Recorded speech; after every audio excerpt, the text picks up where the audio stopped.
países civilizados, se habla bien del transporte público no cuando lo usan los pobres y les cuesta poco, sino el transporte público es bueno cuando lo usan todos, hasta los ricos. ¿Por qué? Porque es bueno. Porque mejor. Porque es mejor.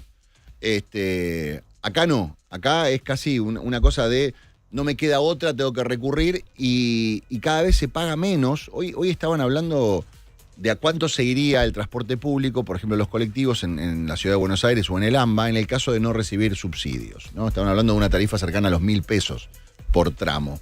1.000 pesos no llega a ser $1. Vos con $1 en ningún lugar del mundo viajás nada, a ningún lado. Y acá es imposible pagar $1 un trayecto de colectivo.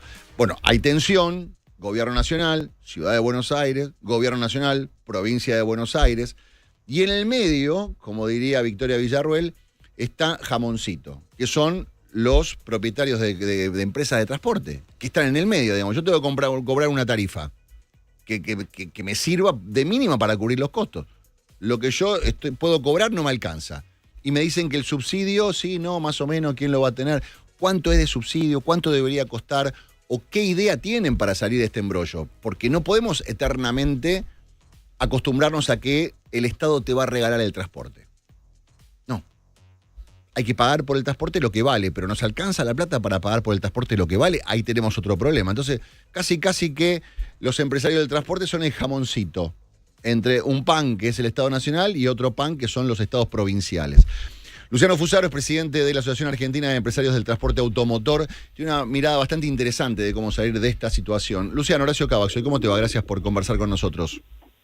¿Qué tal, Horacio? Buen día. ¿Cómo te va? Bien, muchas gracias por conversar un rato conmigo. Bueno, a ver, ¿qué visión tenés vos con respecto a esta situación de quién tiene que subsidiar, si se puede subsidiar eternamente el transporte y qué carga de subsidios tiene el pasaje en este momento? Sí, mira, yo estaba escuchando el resumen que hacías recién y sí, refleja y sintetiza perfectamente la situación que estamos atravesando en este momento.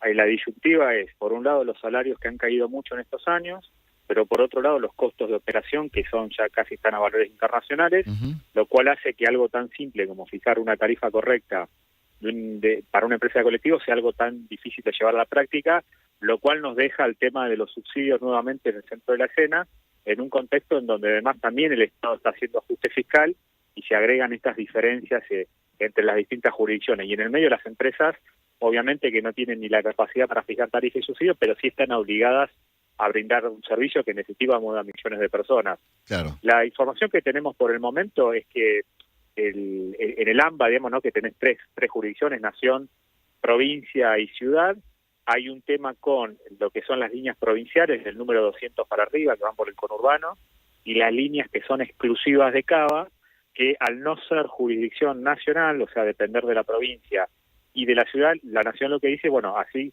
como yo, digamos, solamente tengo que subsidiar las líneas que cruzan la General Paz o Riachuelo, que son las nacionales, ustedes tienen que financiar los subsidios locales, como lo vienen haciendo el resto de las provincias.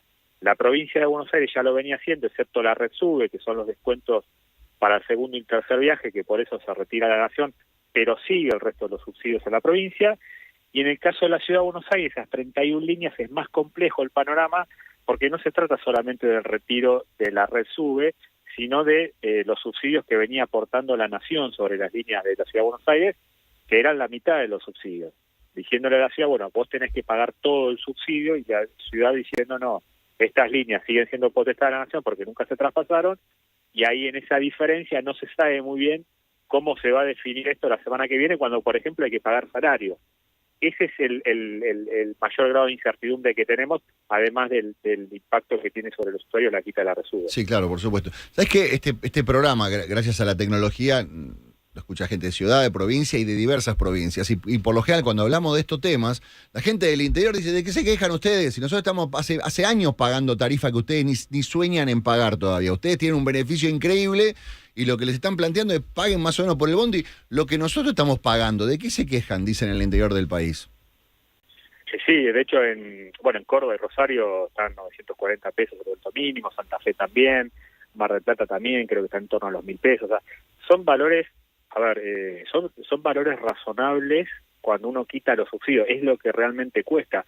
El problema es que el salario cayó mucho a lo largo de estos años entonces un simple boleto normal en relación al salario quedó como muy desfasado. La Ciudad de Buenos Aires y el AMBA no es ajena a eso, siempre fue una región fuertemente subsidiada, de hecho hasta diciembre del año pasado estaba subsidiado al 90%, hoy está subsidiado al 30%, o sea, sigue siendo una proporción importante en relación al resto del país, y bueno, lo que ha transmitido el gobierno nacional es un poco de retirar el Estado Nacional de los subsidios, que cada jurisdicción se haga cargo. La provincia yo lo viene haciendo, la invitación es a la Ciudad de Buenos Aires, y solamente se quedaría la Nación en las líneas que son de dos jurisdicciones, con lo cual sí o sí tiene que estar la Nación, porque es como que está en una cabecera en una provincia, Ciudad de Buenos Aires, y otra cabecera en otra provincia. Ahí tiene que haber una jurisdicción que englobe, en ese caso sí o sí la Nación. Pero el resto de las jurisdicciones se retira, y bueno, empiezan a crujir ese tipo de cuestiones. ¿Quién paga ese subsidio? Sí, claro. Donde se retira la Nación. ¿Se traduce a toda tarifa? Sí, no, ¿cuándo? Son decisiones difíciles y bueno, la verdad que eso le agrega un margen de incertidumbre importante a la línea colectiva. Luciano, ¿cuándo empieza a impactar de esta manera los subsidios? Yo tengo la sensación de cuando yo era pibe, cuando iba habitualmente, me tomaba varios tramos de colectivo, fines de los 80, principios de los 90, no estaba esta carga de subsidios. ¿Cuándo empieza a detonarse y a distorsionarse esta cuestión? Mira, en los 90 no había nada de subsidios, los subsidios nacen en el 2002, después de la crisis del 2001, y empieza gradualmente y después, obviamente, políticamente siempre fue muy tentador atrasando el boleto, porque no hay nada más antipático que aumentar el colectivo. Claro. Entonces, de a poquito nos fuimos dando cuenta y la carga de subsidios fue creciendo muchísimo, pero en los 90 no había subsidios. De hecho, en los 90, el boleto mínimo hace 30 años era de 50 centavos de peso o dólar, claro, ¿no? Claro. Como el dólar también tuvo inflación en 30 años, esos 50 centavos de dólar es un dólar de hoy. Y un dólar de hoy son 1.300 pesos. O sea, volvemos de vuelta al número que hablamos siempre. Claro. O sea, se pagaba en los 90 lo mismo que nosotros estamos diciendo que cuesta hoy en día el transporte. Claro. El problema no es el costo, que sigue siendo el mismo. El problema es que obviamente los salarios eran 3 veces más altos en los 90 que ahora en términos reales. Claro. Eso es lo que pasó y eso explica también el tema de la dificultad para quitar. O sea, hoy para que sea rentable, redituable, digamos, el punto de quiebre, un boleto mínimo hoy tendría que costar 1.300 pesos.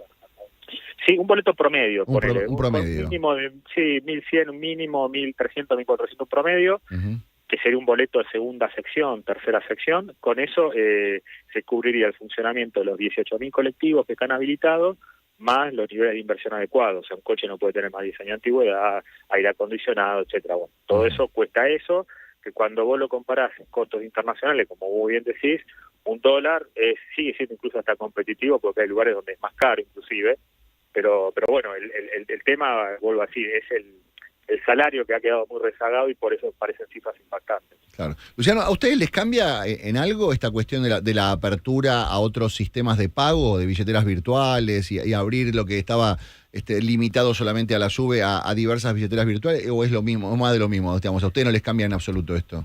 No, en realidad eso es un beneficio para el usuario y eso desde ese lugar es bienvenido porque obviamente a veces la SUBE tiene sus inconvenientes con el plástico, con la reposición, con la carga, ¿no? Entonces que un usuario a lo mejor se quedó sin saldo en la SUBE y bueno, para salir del paso o directamente se acostumbra a pagar con débito, con crédito, con una billetera virtual, la verdad que es un beneficio adicional al que tiene hoy y desde ese lugar es más que bienvenido. Cada 15 años hay grandes cambios de los métodos de pago. Hace 30 años nació la máquina monedera, hace 15 años nació la SUBE y bueno, ya por un tema del paso del tiempo toca nuevamente una innovación tecnológica, así que desde ese lugar sí, es más que positivo, sobre todo pensando en el usuario. Claro. Luciano, gracias por toda esta información. No, gracias a vos, Horacio, un saludo grande. Hasta la próxima. Luciano Fusaro, presidente de AETA, esta asociación que engloba a los